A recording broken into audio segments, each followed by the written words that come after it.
السلام علیکم، بسم اللہ الرحمن الرحیم۔ نائفین اسلام کے معزز ناظرین، آج ہم آپ کو دجال کے قرب قیامت کا سب سے بدترین فتنہ کے بارے میں بتانے جا رہے ہیں، جس کو قرب قیامت کا سب سے بدترین فتنہ کہا جاتا ہے۔ اس کا ظاہر ہونا قیامت کے سب سے اہم ترین اور بڑی نشانیوں میں سے ایک ہے۔ حدیث مبارکہ سے یہ ثابت ہے کہ دجال کوئی سسٹم نہیں بلکہ ایک اصلی شخصیت ہوگا، اور پورا سسٹم جو کہ اس وقت یہودی قوم کے کنٹرول میں ہے اسے سپورٹ کرے گا۔ اس ٹیکنالوجی سے وہ ایسے معجزات لوگوں کو دکھائے گا کہ کمزور عقیدے کے لوگ اسے خدا مان کر اس کے پیچھے چل پڑیں گے، اسے خدا مان لیں گے، کیونکہ اس کے ایک ہاتھ کے اندر جنت اور اس کے دوسرے ہاتھ کے اندر اپنے خود کی تیار کی ہوئی جہنم ہوگی۔ لیکن اس کی فطرت کے مطابق یہ سب کو جھوٹ اور نظر کا دھوکہ ہوگا، کیونکہ اللہ کے رسول صلی اللہ علیہ وسلم نے فرمایا جب تم یہ وقت پاؤ تو بنا خوف و خطرے اس کے جہنم کے اندر کود جانا، کیونکہ یہی اصل جنت ہوگی اور اس کی اصل جنت اصل میں جہنم ہوگی۔ دجال کے فتنے سے متعلق ہر ایک پیغمبر اپنی قوموں کو اس کے متعلق ڈراتے رہتے تھے کہ قیامت سے پہلے ایک بدترین فتنہ زمین میں آئے گا، اور اس کے اللہ کے قوم کو بدترین فتنہ زمین میں آئے گا۔ اسی طرح ہمارے پیارے نبی صلی اللہ علیہ وسلم نے بھی اپنی قوم کو اس فتنہ کے بارے میں بتایا تھا کہ امت کو اس کی نشانیاں کھول کھول کر بیان فرمائی تھی، تاکہ آپ کی امت کے لوگ اس وقت کے اندر انہی نشانیوں میں اس دجال کو پہچان کر اس کا مقابلہ کرے۔ اور آپ صلی اللہ علیہ وسلم نے بالکل ایسا ہی کیا، مگر دوستوں معاملہ اتنا سادہ بھی نہیں ہے، کیونکہ اگر ان نشانوں سے دجال کو پہچاننا اتنا ہی آسان تھا تو اللہ کے رسول صلی اللہ علیہ وسلم ہمیں بار بار اس فتنے سے ڈرانے اور خبردار رکھنے کے لیے بھلا کیوں ڈراتے رہتے۔ دجال کی ہر ایک نشانی مثلاً اس کی بائیں آنکھ کا کانا ہونا، بال گنگرالے، گندمی رنگت، ماتھے پر کافر لکھا ہونا اور یہودی نسل سے ہونا، اس طرح کے کئی اور تفصیلات ہم پہلے کی ویڈیوز کے اندر جان چکے ہیں۔ لیکن یہ سوال یہ ہے کہ کیا دجال اس وقت بھی دنیا کے اندر موجود ہے؟ اگر ہاں تو کہاں؟ یہ سب سے اہم سوال ہے، کیونکہ اللہ کے رسول صلی اللہ علیہ وسلم نے اس کی قید کی جگہ تک کی نشانی دی کر دی تھی کہ اس وقت تک کہاں موجود ہے اور اس وقت دنیا میں ظاہر ہوگا۔ اگر آج انہی نشانیوں کے سامنے رکھ کے ہم اس جزیرے کی لوکیشن نکالنے کی کریں تو جو حقائق ہمارے سامنے آتے ہیں آپ کو شاک کر دیں گے۔ مگر یہ سب سمجھنے سے پہلے کہ دجال اس وقت اس ٹائم کے اندر کہاں پر موجود ہے، ہمیں ایک ایسے صحابی جن کا نام تھا حضرت تمیم داری، ان کے سمندری سفر اور دجال سے ان کی ملاقات کا واقعہ جاننا انتہائی ضرور ہے۔ جیسے رسول اللہ صلی اللہ علیہ وسلم نے بھی کنفرم کیا کہ ہاں جس شخص سے تم ملے تھے وہ دراصل دجال ہی تھا۔ صحیح مسلم کی ایک طویل حدیث ہے جس کا مفہوم ایک رسول اللہ صلی اللہ علیہ وسلم کے ایک صحابی حضرت تمیم داری جو کہ پہلے کرسچن تھے، ان سے اب رسول اللہ صلی اللہ علیہ وسلم کے پاس اسلام قبول کرنے کے لیے حاضر ہوئے تو اپنے ایک سمندری سفر کا احوال آپ صلی اللہ علیہ وسلم سے بیان کیا۔ حضرت فاطمہ بنت قیس رضی اللہ تعالیٰ عنہا سے روایت ہے کہ ایک روز رسول اللہ صلی اللہ علیہ وسلم نے نماز کے بعد تمام صحابہ کو مسجد میں بیٹھے رہنے کا حکم دیا۔ میں تمام عورتوں کو پہلی صف کے اندر موجود تھی اور پھر فرمایا کہ آج میں نے تمہیں کوئی اللہ کا پیغام یا نصیحت سنانے کے لیے نہیں بلایا بلکہ وہ کچھ بیان کرنے کے لیے بلایا ہے جو کہ تمیم داری نے اسلام قبول کرنے کے بعد آج مجھ سے بیان کیا۔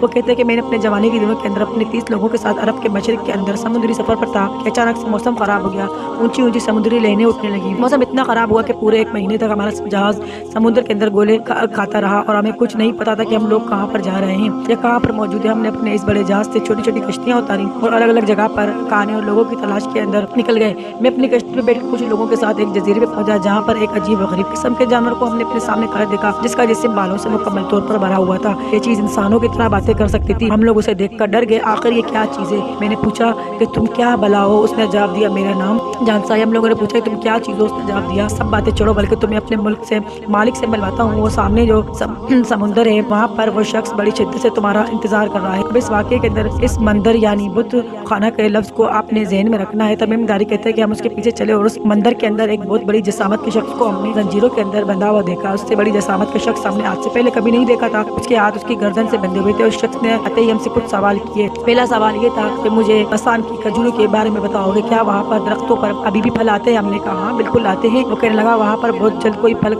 نہیں ہوگا۔ پھر کہنے لگا مجھے تبریا کے بارے میں مجھے تبریا کی جھیل کے بارے میں بتاؤ، کیا اس میں ابھی بھی پانی باقی ہے؟ ہم نے کہا ہاں بہت زیادہ پانی ہے۔ اس نے کہا بہت جلد یہ بھی خشک ہونے والا ہے۔ تیسرا سوال اس نے یہ کیا کہ مجھے زہر کے چشمے کے بارے میں بتاؤ، اور اس کے بعد گولان کی پہاڑیوں کے بارے میں پوچھنے لگا اور آخر میں کہنے لگا کہ مجھے سونی پیغمبر کے بارے میں بتاؤ کہ اس نے اب تک کیا کیا۔ ہم نے جواب دیا کہ مکہ سے نکل کر مدینے کے اندر آباد ہو چکے ہیں۔ وہ سن کر کافی حیران ہوا، کیا واقعی ایسا ہو چکا ہے؟ ہم نے کہا بالکل۔ اس کے بعد اس شخص نے کہا اب میں تمہیں بتاتا ہوں میں کون ہوں، میں ہی دجال ہوں، اور بہت جلد یہ تمام نشانیاں پوری ہوتے ہی مجھے یہاں سے باہر نکلنے کی اجازت مل جائے گی اور میں پوری دنیا کے اندر پھیل جاؤں گا سوائے مکہ اور مدینہ کے۔ اس کے بعد آپ صلی اللہ علیہ وسلم نے فرمایا کہ لوگوں یہ یثرب یعنی مدینہ دیکھو، میں تمہیں یہ نہیں کہا کرتا تھا کہ دجال نہ شام کے سمندر میں اور نہ ہی یمن کے سمندر میں، بلکہ اپنے ہاتھ سے مشرق کی طرف اشارہ کر کے آپ نے 3 مرتبہ فرمایا دجال مشرق میں ہے، دجال مشرق میں ہے، دجال مشرق میں ہے۔ اس حدیث مبارکہ کے اندر ہمیں دجال کی ایک ایگزیکٹ لوکیشن کی طرف اشارہ کیا گیا کہ وہ مدینے کے مشرق کے اندر کسی ویران جزیرے کے اندر قید ہے۔ سو چلے مدینے کے مشرق کے اندر تمام اہم ترین جزیروں کی کھوج کرتے ہیں اور اس کے لوکیشن کا پتہ لگانے کی کوشش بھی کرتے ہیں۔ مدینے کے ساتھ مشہور عربینی موجود ہے جہاں سے حضرت تمیم داری کا جہاز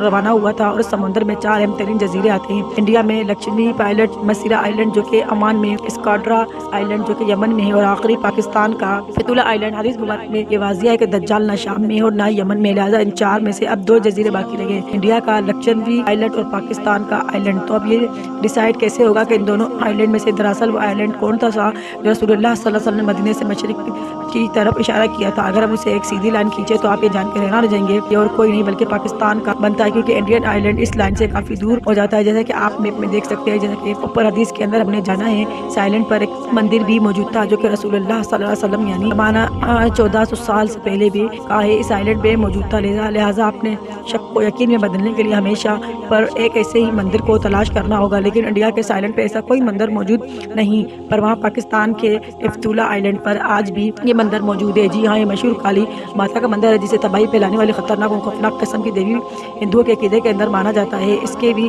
جسم پر بہت زیادہ بال موجود ہے، بلکہ یہ وہی حلیہ ہے جیسا کہ جسامہ کا تھا، اور یہ مندر بھی یہاں پر کچھ 100 سال پہلے نہیں بتایا گیا بلکہ آج سے 2000 سال پہلے کا یہ یہاں پر موجود ہے، یعنی رسول اللہ صلی اللہ علیہ وسلم کے زمانے سے بھی 600 سال پہلے کا۔ تو کیا یہ سب کچھ محض اتفاق ہو سکتا ہے؟ بالکل نہیں، بلکہ کنفرم ہے کہ یہ وہی جگہ تھی جہاں پر حضرت تمیم داری کی دجال اور اس کے ساتھی جسامہ سے ملاقات ہوئی تھی۔ دجال کے پوچھے گئے سوال کے مطابق جو بھی نشانیاں اس بیان کی، یعنی بسان کی، کھجوروں کی، تبریہ کی، جھیل کی اور گولان کی پہاڑیوں سے متعلق، وہ سب نشانیاں پوری ہو چکی ہیں، اور شاید اب تک یہ دجال وہاں سے آزاد بھی ہو چکا ہے، مگر ابھی تک دنیا کے سامنے نہیں آیا۔ سب نشانیاں آخر کیسے پوری ہو چکی ہیں؟ آئیے ذرا جانتے ہیں۔ سب سے پہلے بسان کی کھجوروں کی نشاندہی پر غور کریں، کیونکہ بسان کا علاقہ پہلے فلسطین کے اندر شامل تھا، اور حضرت عمر رضی اللہ تعالیٰ عنہ کے دور کے اندر سے شرجیل بن حسنہ اور عامر بن عاص نے فتح کیا تھا کہ 1948 کے یہ علاقہ اردن کا حصہ تھا جس پر اسرائیل نے قبضہ کر لیا۔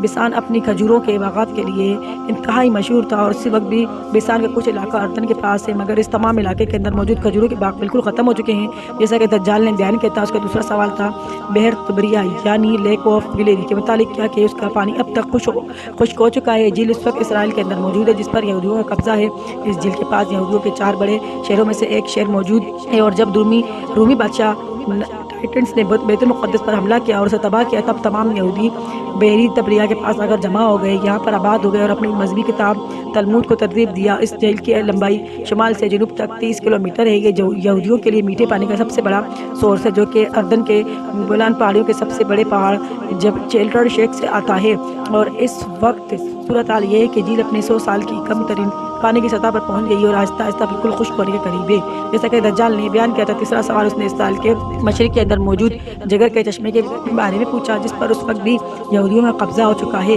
اس وقت دجال کا اگلا سوال تھا کہ گولان کی پہاڑیوں کے بارے میں، جنہیں 1967 کی جنگ کے اندر اسرائیل نے شام سے چھین لیا تھا، اور اس پہاڑی علاقے کی سب سے اونچی چوٹی جبل شیخ، جہاں پر ایک طرف سے بیت المقدس اور دوسری طرف اس کے نیچے سے دمشق نظر آتا ہے، اس کی اونچائی تو 1232 فٹ ہے، جس پر لبنان، شام اور اسرائیل کا قبضہ ہے۔ یہ 1800 اسکوائر کلومیٹر کا لمبا ترین علاقہ ہے، جس کے ساتھ تبریہ کے جھیل اور زوگر کا چشمہ بھی موجود ہے۔ اس کے ساتھ ساتھ بسان کا علاقہ بھی اس کے بالکل پاس موجود ہے۔ لہٰذا اگر ہم دجال کی طرف سے پوچھے گئے سوالوں پر غور کریں تو ان سب کا تعلق گولان کی پہاڑیوں سے ہی بنتا ہے، جو کہ بالکل اتفاق نہیں، کیونکہ مارچ 2017 کے اندر امریکہ نے آفیشلی طور پر گولان آرٹرز اسرائیل کے حوالے کرنے کا معاہدہ کر کے اس صورتحال کو بالکل کلیئر کر دیا کہ دجال نے یہ سب سوال آخر کیوں کیے، ان سوالوں کا مقصد اس کی آمد سے کیوں ہوئے۔ اب ذرا اس ٹائم لائن کو آپس میں جوڑتے جائیں۔ ہم سبھی لوگ جانتے ہیں کہ جنگوں کے اندر اونچے علاقے یا پھر پہاڑی علاقے کی کیا اہمیت ہوتی ہے، خاص طور پر جب ان پہاڑوں کے نیچے جنگ کا میدان موجود ہو۔ دجال کا ظہور تیسری عالمی جنگ کے بعد ہوگا، جب امام مہدی علیہ السلام ہر ممکن یعنی جنگ پر مجون کے اندر مسلمانوں کی قیادت کریں گے، اور اس کے بعد دجال کا ظہور ہوگا، جسے قتل کرنے کے لیے عیسیٰ علیہ السلام تشریف لائیں گے۔ بائبل کے مطابق اس جنگ کا میدان اسرائیل کے مغرب کے اندر اسی گولان بائٹ کی پہاڑیوں کے میدان کو بتایا گیا ہے، اور حق و باطل کے اس جنگ کا ذکر احادیث مبارکہ کے اندر بھی موجود ہے۔ اسرائیل نے گولن بائٹس پر قبضہ کر کے اس جنگ کی تیاری شروع کر دی ہے، اور صرف اپنے مسیحا دجال کے انتظار میں ہے کہ وہ کب دنیا کے سامنے ظاہر ہو کر اپنی خدائی کا اعلان کرے اور یہودی قوم کی بادشاہت کو سنبھال کر مسلمانوں کے خلاف جنگ کرے۔ اور اب آپ کو سمجھ جانا چاہیے کہ اس وقت عالمی کفر پوری دنیا کے مسلمانوں کے خلاف ایک یونائٹڈ نیشن کا فلاگ بنا کر اس جنگ کی تیاری مکمل کر چکا ہے، مگر ہم لوگ ابھی تک کسی غفلت کے اندر ہے۔ ان حالات اور ان نشانیوں سے اب اندازہ لگانے کی کوشش کریں کہ اس آخری زمانے کے اندر آخر کتنا ٹائم باقی ہے۔ میری ذاتی رائے کے مطابق آدھی صدی یعنی 40 سے 50 سال ایک قیامت آنے کے اندر اس وقت باقی ہیں۔ موجودہ حالات و واقعات کو دیکھ کر یہ میرا اندازہ ہے جو کہ صحیح بھی ہو سکتا ہے یا پھر غلط بھی، کیونکہ قیامت کا اصل علم صرف اور صرف اللہ تعالیٰ کے پاس ہے۔ لیکن سب سے اہم سوال یہ ہے کہ کیا ہم نے اس وقت کی تیاری کر لی ہے، اور اگر یہ سب نشانیاں دیکھ کر اب بھی ہماری آنکھیں نہیں کھلتی تو آخر کب کھلیں گے؟ اللہ تعالیٰ ہمیں سمجھنے کی اور نیک عمل کرنے کی توفیق عطا فرمائے، آمین۔ مجھے امید ہے کہ اس ویڈیو سے آپ کو بہت کچھ نیا جاننے کو ملا ہوگا اور یہ ویڈیو آپ کو پسند آئی ہوگی۔ اگر یہ ویڈیو آپ کو اچھی لگی تو اسے لائک کیجیے اور میرے چینل کو لائف ان اسلام کو لازمی سبسکرائب کریں تاکہ آپ کو آئندہ آنے والی ویڈیوز کا بھی پتہ چلے۔ اور اب میں ملوں گی آپ سے کسی نئی انٹرسٹنگ ویڈیو میں، تب تک کے لیے اپنا بہت خیال رکھیے۔ اللہ حافظ۔